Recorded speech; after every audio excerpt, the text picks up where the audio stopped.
there. I'm going to read Harriet, You'll Drive Me Wild.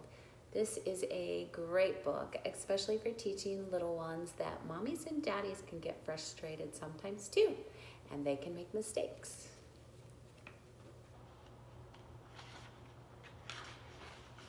Harriet Harris was a pesky child. She didn't mean to be, she just was. One morning at breakfast, she knocked over a glass of juice, just like that. Her mother didn't like to yell, so instead she said, "Harriet, my darling child." "I'm sorry," said Harriet, and she was. At snack time, she dribbled jam all over her jeans, just like that.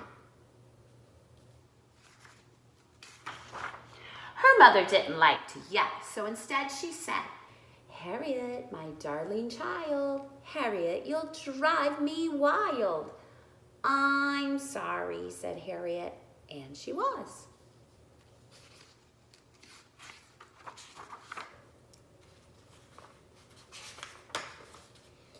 Before lunch, when Harriet was painting a picture, she dripped paint onto the carpet, just like that. Her mother didn't like to yell, so instead she said, "Harriet, my darling child, Harriet, you'll drive me wild. Harriet, sweetheart, what are we to do?" "I'm sorry," said Harriet, and she was. At lunch, Harriet slid off her chair and the tablecloth came with her, just like that. Her mother didn't like to yell, so instead she said, "Harriet, my darling child, Harriet, you'll drive me wild. Harriet, sweetheart, what are we to do?" "Harriet Harris, I'm talking to you."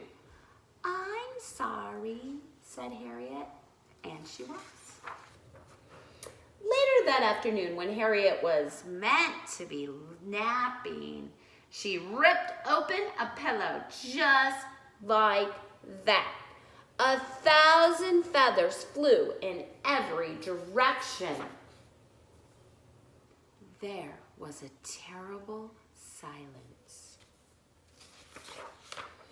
Then Harriet's mother began to yell. She yelled and yelled and yelled.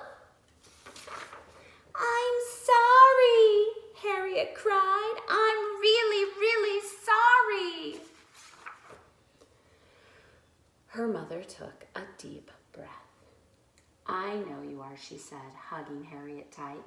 "I'm sorry too, and I shouldn't have yelled, and I wish I hadn't, but sometimes it happens, just like that."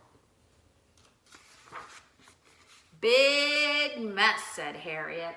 "A very big mess," said her mother, and she started to laugh.